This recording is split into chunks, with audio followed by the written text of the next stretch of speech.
There's a lot going on in the news right now, especially when it comes to silver and its relationship with China.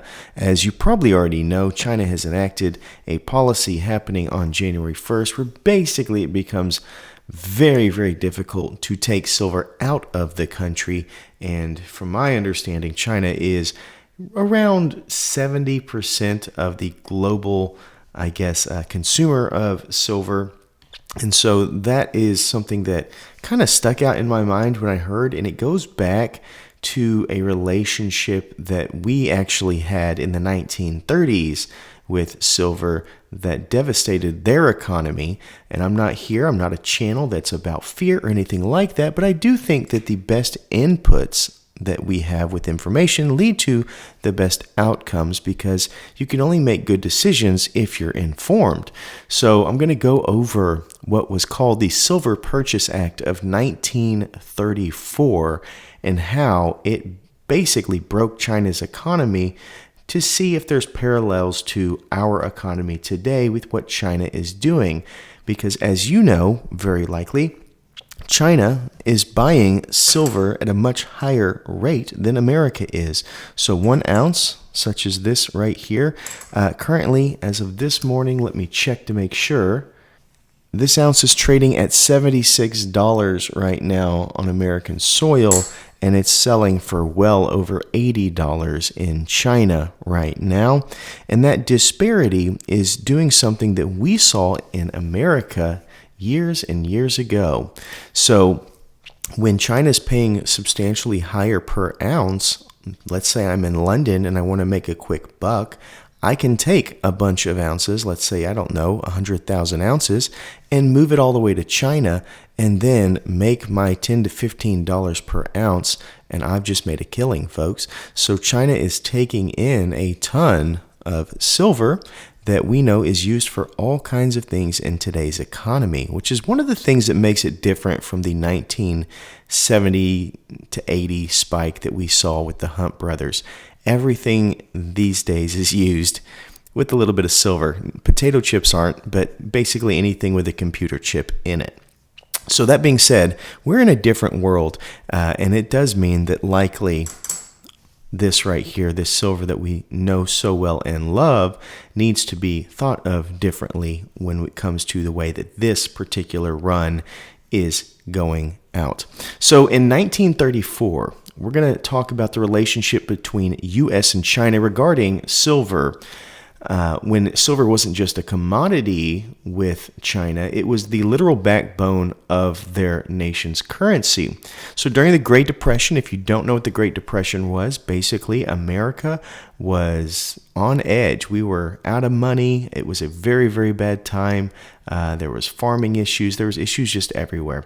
So the U.S. had a silver lobby. We all basically know what lobbyists are. It wasn't any different there, but these were politicians from mining states like Nevada and Montana, and they pressured the then president, Franklin D. Roosevelt, to raise the price of silver, as they argued it would help American miners increase the money supply.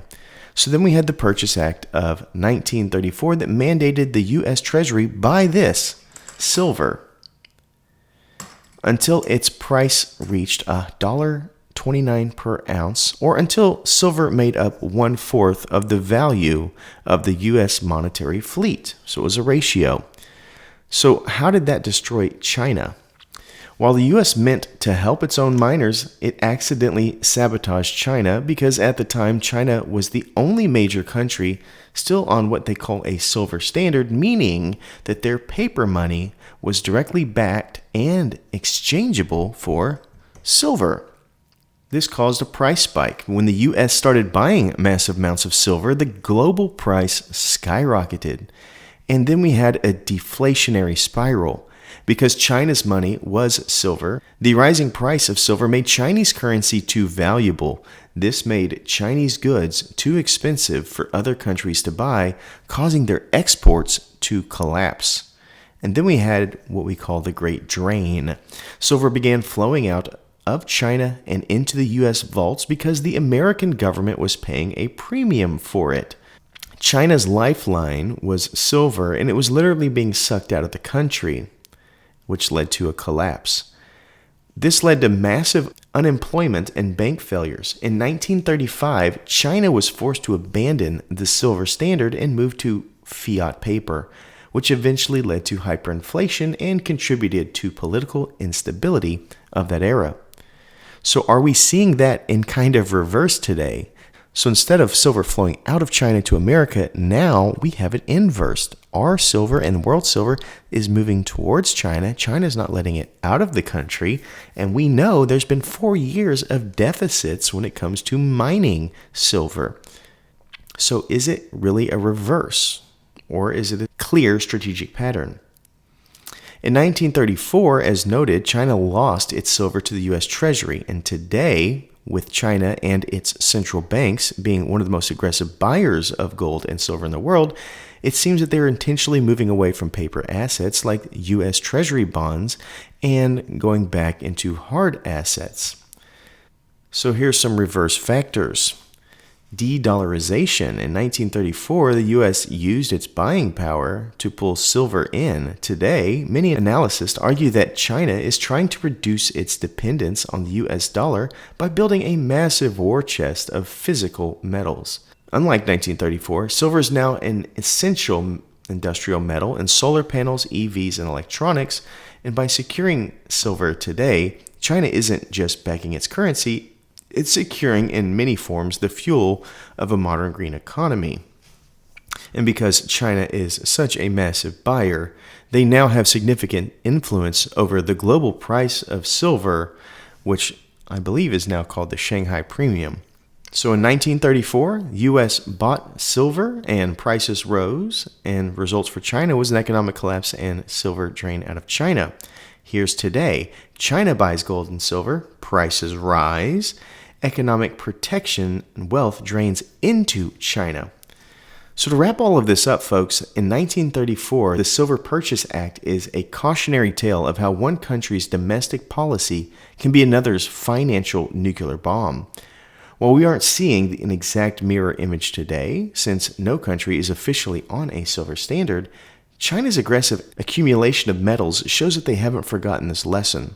The nation that controls the hard assets often controls the stability of its future. So once again, this video is not made to scare you into buying anything. It's not that. It's just information that we can look at what's happening in our economy and say, oh, well, that kind of reminds me of what happened in China, let's say in 1934, or maybe it doesn't. I just thought there was a huge parallel between that time and where we're at today. And with that information, you can make the best choices for yourself. But that's what we have for you today. I hope you've enjoyed this history lesson, and I hope, as always, you remember to stay classy and current with the culture of currency.